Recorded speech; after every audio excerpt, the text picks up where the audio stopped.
The papyrus, put it on my table every month. I don't wanna be sad. Don't even try to hide it. No, I don't wanna lose it. And you say how it is, it's so inviting. The papyrus, we're all so alive. The papyrus. We bring you the Papyrus TV news update. You're welcome.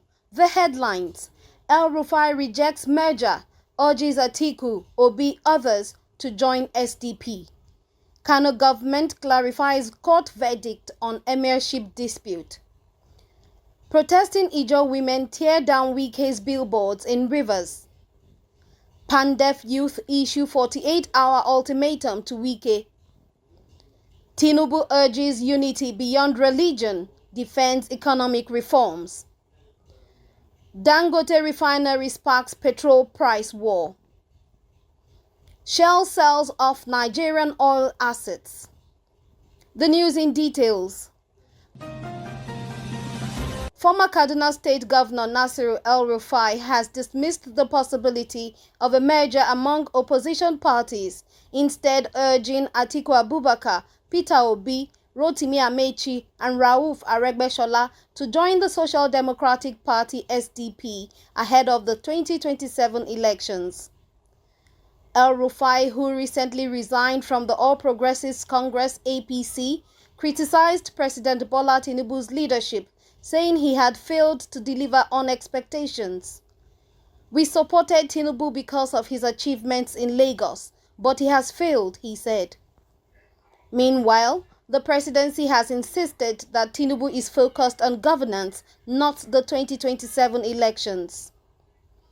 Presidential media aide Sunday Dare highlighted improvements in foreign reserves, inflation and trade balance, emphasizing that Tinubu is determined to leave a lasting impact on Nigeria's economy. El-Rufai, however, left his own political ambitions open, stating, "It's up to the party and the people to decide." Continuing, the Kano State government has addressed widespread misinterpretations of the Court of Appeal's judgment on the ongoing emirship dispute, confirming that the ruling remains binding unless overturned by the Supreme Court. Speaking at a press briefing in Kano, Attorney General and Commissioner for Justice Haruna Dederi explained that the Court of Appeal upheld the repeal of the Kano Emirate Council Law 2019, reversing an earlier ruling by the Federal High Court. However, Alhaji Aminu Dan Agundi has since filed an appeal with the Supreme Court. Dederi clarified that the recent stay of execution granted by the Court of Appeal is a standard legal procedure to maintain the status quo, pending the Supreme Court's decision. The government has instructed its legal team to review the proceedings and determine the next steps in line with the law, he said, urging the public to remain calm and law-abiding. In other news, angry Ijaw women have vandalized billboards bearing the image of FCT Minister Nyesom Wike in Kalabari, Rivers State, in protest against his visit to the area.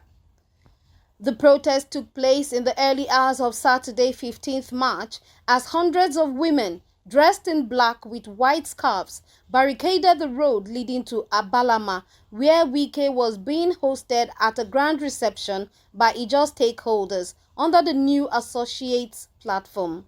Carrying placards with messages such as, "Kalabari, take your stand now," and "Wike, what do you want in Kalabari land?" The women accused Wike of interference in Kalabari affairs. They also opposed the scheduled Ijaw Youth Council (IYC) Eastern Zone meeting at the same venue. Security personnel eventually dispersed the protesters, clearing the way for Wike to attend the event. However, tensions remain high as Wike continues his political standoff with Governor Siminalayi Fubara, an Ijaw native. In another development, the youth wing of the Pan-Niger Delta Forum, PANDEF, has given FCT Minister Nyesom Wike 48 hours to retract his controversial remarks against Ijaw leaders and the group. National President Doben Donyega condemned Wike's statements as embarrassing and unacceptable, especially coming just after PANDEF leaders met with President Bola Tinubu at the presidential villa. The youth wing also called on Tinubu to sack Wike from his cabinet, stating that they no longer have confidence in his leadership. Additionally, they urged the Code of Conduct Bureau (CCB) to investigate Wike over allegations of land grabbing in the FCT.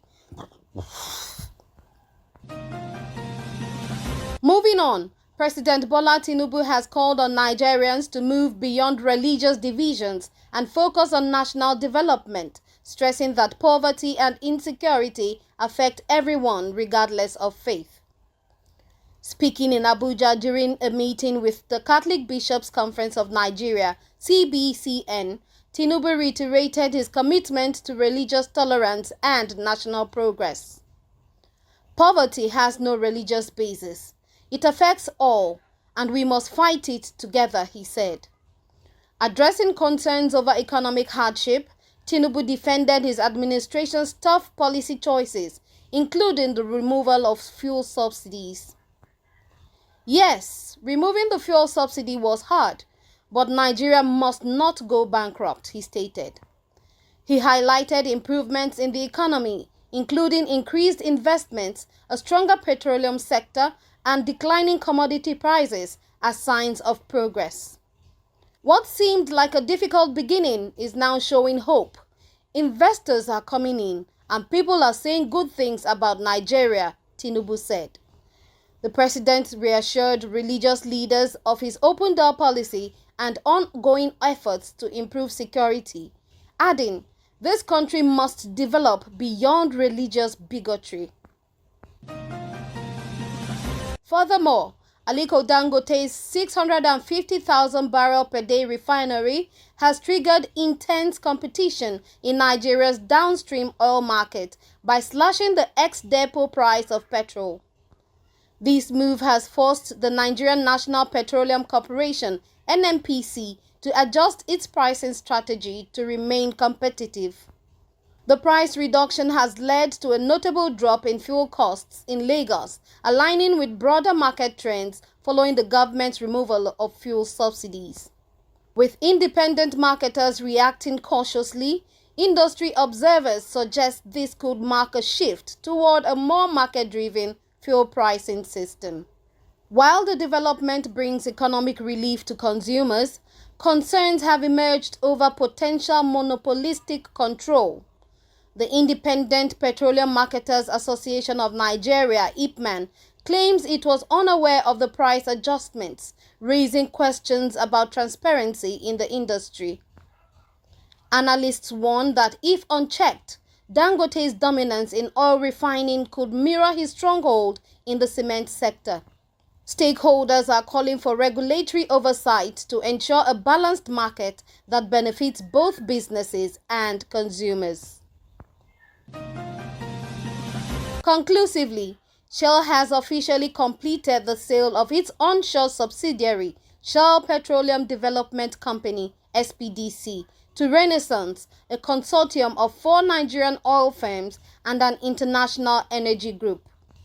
The $2.4 billion deal hands Renaissance a 30% stake in the SPDC joint venture, marking a significant shift in Nigeria's oil industry. The move aligns with Shell's strategy of exiting onshore operations in favor of offshore projects and renewable energy investments. The deal is expected to increase local ownership in the oil sector, potentially creating jobs and boosting indigenous participation. However, industry experts have raised concerns about the ability of local firms to manage large-scale oil operations effectively. Environmentalists also worry about how the new operators will handle pollution and community relations in the Niger Delta. While some see the divestment as a win for local enterprise, others argue it could lead to operational challenges and increased regulatory scrutiny. The success of this transition will largely depend on how well Renaissance can maintain production levels and address legacy issues tied to Nigeria's onshore oil industry. The papyrus, put it on my table every